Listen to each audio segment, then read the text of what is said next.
I admit I may not have spent as much time in a courtroom as you have. I was also recognized with a Special Achievement Award by the Department of Justice. You remember the Department of Justice, right? It's the agency that's been pursuing you for decades. And like Madam Vice President Kamala Harris, I've had a history of prosecuting offenders. So thank you for keeping people like us in business. And as for dumb questions, you're always welcome to come here and answer some. If sitting so close to a prosecutor won't make you nervous. Happens when one of the sharpest minds in comedy takes on a self-proclaimed voice of moral authority. Bill Maher's fiery exchange with Sunny Hostin on The View wasn't just a debate. It was a takedown that left the audience stunned and the panel scrambling for words. From redefining woke to exposing contradictions in progressive narratives, Maher delivered a masterclass in dismantling arguments with wit, logic, and unflinching honesty. Let's dive into this explosive moment that has everyone talking. But it struck me that in the first segment, you used the term woke, and you said that woke is what was sort of ruining everything. And I know that you're No, I didn't say ruining everything. I said that's why Trump could get reelected. That's why Trump could get reelected. Yeah. So the term woke has been, in my view, co-opted by the right and weaponized and bastardized. And so I was surprised to hear you use the term because historically, as you know, because I think you're quite brilliant, that woke is a word used by the Black community to note that we must be aware of social injustices. But words and migrate. So why is that a bad thing? It's not a bad thing, and originally that was absolutely a great thing. Alert to injustice, who's not for that? But words do migrate. Now, I'll use any term you want, because maybe that is a word that's triggering, and so let's not use that word. I don't know. Want to call it the super far left? Sparks flew when Sunny Hostin challenged Bill Maher's critique of woke culture. Hostin argued that the term originated as a call to awareness within the Black community and had been co-opted by conservatives to stoke division. But Maher wasn't about to let her control the narrative.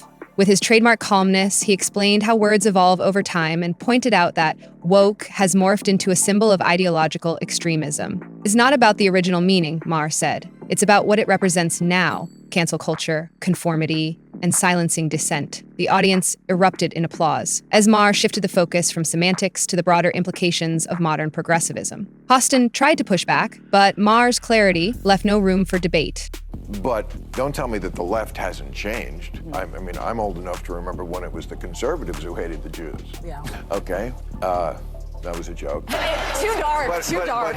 Well, maybe it is, but it's true. I mean, you know, if I had any doubt that I was right about the change that's happened in the left, watching people protest for an organization like Hamas, that straightened me up pretty quick.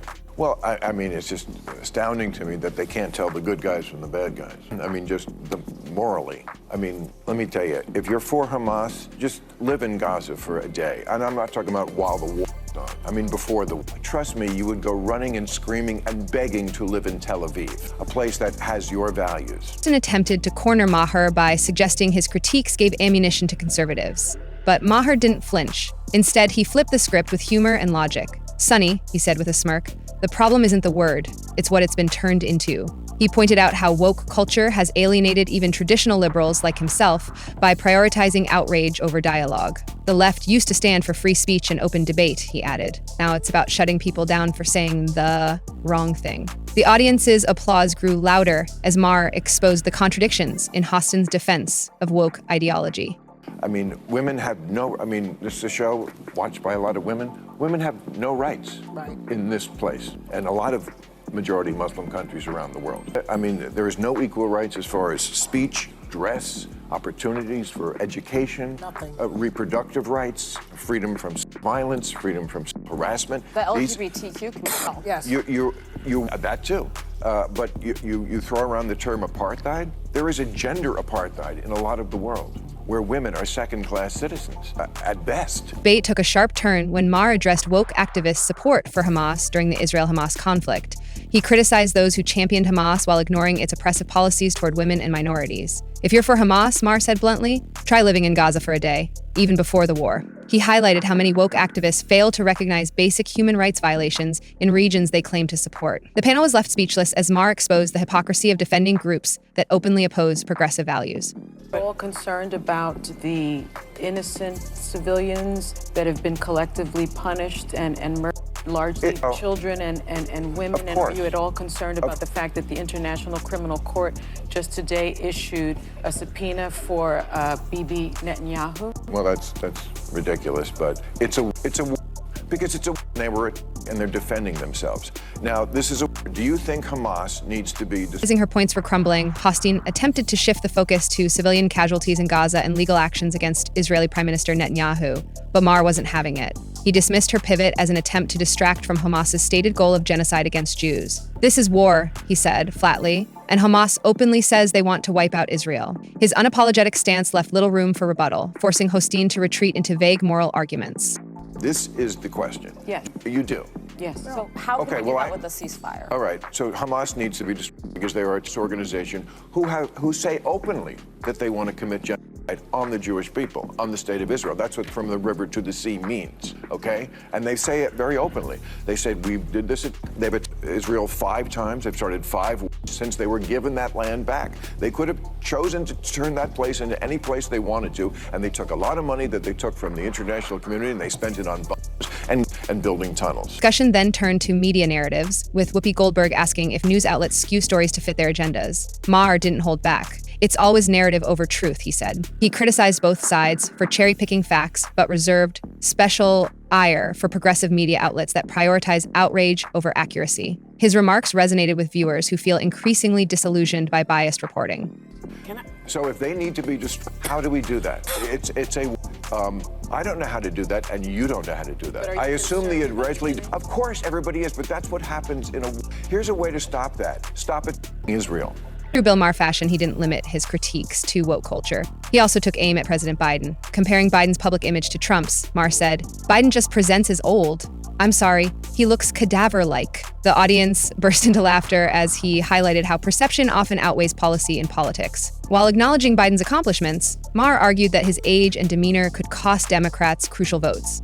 It's just nothing. Yeah. And it's narrative over truth. You know, I mean, it's not like when I hear people talk on either side of it, I always think they're lying. They're just telling me half of it. Yeah. And I never trust them anywhere until I check out the other half. Switching gears, Maher tackled another hot butter issue, homelessness. Using biting humor, he mocked woke attitudes that romanticize homelessness instead of addressing its root causes. Their view is that homeless people are an endangered species living their best life under a bridge, he joked, drawing laughter and applause from the audience. His critique underscored how progressive policies sometimes prioritize virtue signaling over practical solutions. There's old school liberals, which I would mostly count myself as, old school conservatives. There's still some of those You've left. changed, though. Wait, what are the other two? Well, that's what I was trying to find out in this book. I don't think I have. And you know, we were saying in the break we have to come up with a new word for woke. Let's have a contest because this is a word that's triggering. But I mean, those concepts that are different than they were 5 years ago. At this point, it was clear that Sunny Hostin and her co-hosts were struggling to keep up with Maher's relentless logic and wit. Even typically vocal panelists like Joy Behar had little to say in response. The audience's applause grew louder with each point Maher made, signaling their agreement, or at least their admiration for his ability to articulate complex issues so effectively. Homeless was a term that I thought we kind of came up with because people were calling them bums and vagrants and hobos. Homeless. No. It's unhoused. Well, it's people experiencing homelessness. But they're experiencing it on the street. Yeah. Okay, the liberal view of that was for compassion's sake. We're the liberals, we're compassion. Let's get these people off the street. That's not the view of the, whatever word we're gonna come up with for this. Their view of the homeless is they're an endangered species that needs to be protected in their natural habitat, living their best life under a bridge. Since we're quick to praise Bill Maher for his performance on The View, social media lit up with comments applauding his ability to dismantle woke arguments while maintaining composure and humor. One viewer wrote, "This wasn't just a debate. It was a masterclass." Others noted how rare it is to see someone challenge progressive narratives so openly on such a mainstream platform. Biden just presents as old. It's not really fair. No. Because he's almost the same age. Trump is almost the same age as him. I know. But Trump doesn't present that way. You know, you look at somebody right away, you can kind of just sum them up. I mean, we are not young.